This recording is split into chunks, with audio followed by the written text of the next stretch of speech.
हरतालिका तीज। हरतालिका तीज का व्रत भाद्रपद की मास की शुक्ल पक्ष की तृतीया को किया जाता है। इस दिन शंकर पार्वती की बालों की मूर्ति बनाकर पूजन किया जाता है।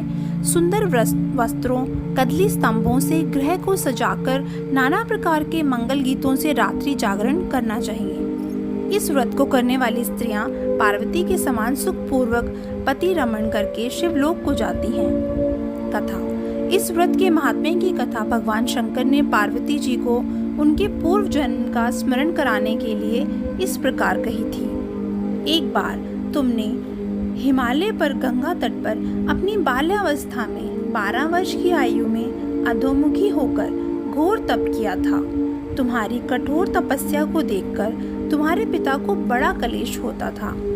एक दिन तुम्हारी तपस्या और तुम्हारे पिता के कलेश के कारण नारद जी तुम्हारे पिता के पास आए और बोले कि विष्णु भगवान आपकी कन्या से विवाह करना चाहते हैं।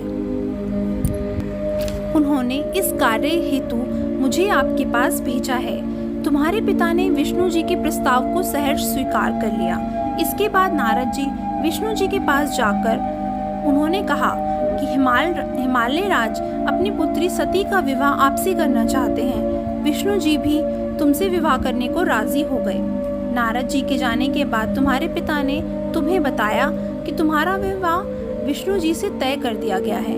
यह अनहोनी बात सुनकर तुम्हें अत्यंत दुख हुआ और तुम जोर जोर से विलाप करने लगी। एक अंतरंग सखी के द्वारा विलाप कारण पूछने पर तुमने सारा वृतांत सखी को बता दिया। मैं शंकर भगवान से विवाह करने के लिए कठोर तप कर रही हूँ। उधर हमारे पिताश्री विष्णु जी के साथ मेरा संबंध करना चाहते हैं। क्या तुम मेरी सहायता करोगी? नहीं तो मैं अपने प्राण त्याग दूंगी। तुम्हारी सखी बड़ी दूरदर्शी थी। वह तुम्हें एक घनघोर जंगल में ले गई। इधर तुम्हारे पिता तुम्हें घर में ना पाकर बहुत चिंतित हो गए। मैं विष्णु जी से उसका विवाह करना चाहता हूँ और उनको वचन दे चुका हूँ। वचन भंग की चिंता से वह मूर्छित हो गए। इधर तुम्हारी खोज होती रही और तुम अपनी सहेली के साथ नदी के तट पर एक गुफा में मेरी तपस्या करने में लीन हो गई। भाद्रपद शुक्ला की तृतीया को हस्त नक्षत्र में तुमने रेत का शिवलिंग स्थापित करके व्रत किया और पूजन तथा रात्रि जागरण भी किया। तुम्हारे इस कठिन तप व्रत से मेरा आसन डोलने लगा, मेरी समाधि टूट गई। मैं तुरंत तुम्हारे पास पहुंचा और वर मांगने का आदेश दिया। तुम्हारी मांग तथा इच्छा अनुसार तुम्हें मुझे अर्धांगिनी के रूप में स्वीकार करना पड़ा। तुम्हें वरदान देकर मैं कैलाश पर्वत पर चला आया।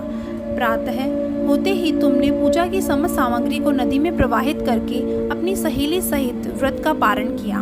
उसी समय तुम्हें खोजते हुए हिमालय राज उस स्थान पर पहुंचे। पिलकते हुए तुम्हारे घर छोड़ने का कारण पूछने लगे। तब तुमने उन्हें बताया कि मैं शंकर भगवान को अपना पति वरण कर चुकी हूँ, परंतु आप मेरा विवाह विष्णु जी से करना चाहते थे, इसलिए मुझे घर छोड़कर आना पड़ा। मैं अब आपके साथ घर इसी शर्त पर चलूंगी कि आप मेरा विवाह विष्णु जी से ना करके भगवान शिव से करेंगे। गिरिराज तुम्हारी बात मान गए और शास्त्रोक्त विधि द्वारा हम दोनों का विवाह के बंधन में बांध दिया गया।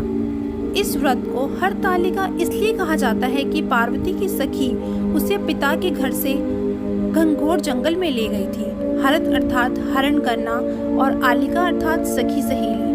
हरतालिका शंकर जी ने पार्वती जी से यह भी बताया कि जो स्त्री इस व्रत को परम श्रद्धा से करेगी उसे तुम्हारे समान ही अचल सुहाग प्राप्त होगा।